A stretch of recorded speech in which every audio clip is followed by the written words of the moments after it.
দুই সাহাবী বিশ্বনবীর সামনে ঝগড়া লাগলেন, কথা কাটাকাটি, কথার পিঠে কথা, কথার নাম লতা।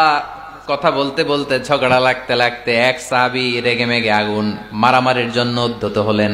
বিশ্বনবী দেখলেন ওই সাহাবীর চেহারাটা একেবারে আগুনের গোলার মতো লাল হয়ে গিয়েছে। বিশ্বনবী বললেন, ইন্নী লা আ'লামু কালিমাতান, আমি এমন একটা বাক্য জানি, এই রাগান্বিত সাহাবী যদি এখন এই বাক্যটা পড়া শুরু করে দেয়, তার রাগটারে নিমিষেই ঠান্ডা বানায় দিবে কে?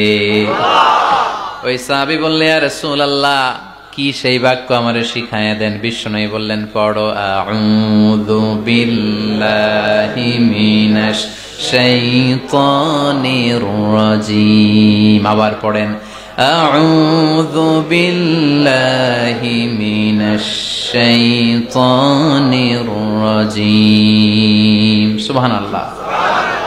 রাগ কমানোর দোয়া, সহিহ হাদিস। ওই সাহাবী যদি এই বাক্যটা পড়ে তার রাগ কমে যাবে। বাক্যটা হচ্ছে আউযু বিল্লাহি মিনাশ শাইতানির রাজীম। বিতাড়িত শয়তানের কাছ থেকে আল্লাহর কাছে পানাহ চাচ্ছি, প্রোটেকশন চাচ্ছি। বলতে দেরি, রাগ থামতে দেরি হবে না। টিপস নাম্বার 1 মনে থাকবে তো? টিপস নাম্বার 2, বিশ্বনবী বললেন, ইযা গাদিবা আহাদুকুম ফালইয়াসকুত।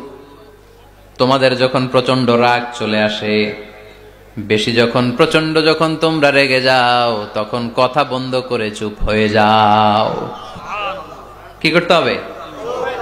চুপ, একেবারে চুপ। অনেকে রাগের সময় গড়গড় করে কি যেন বলতে থাকে, আছে না নাই?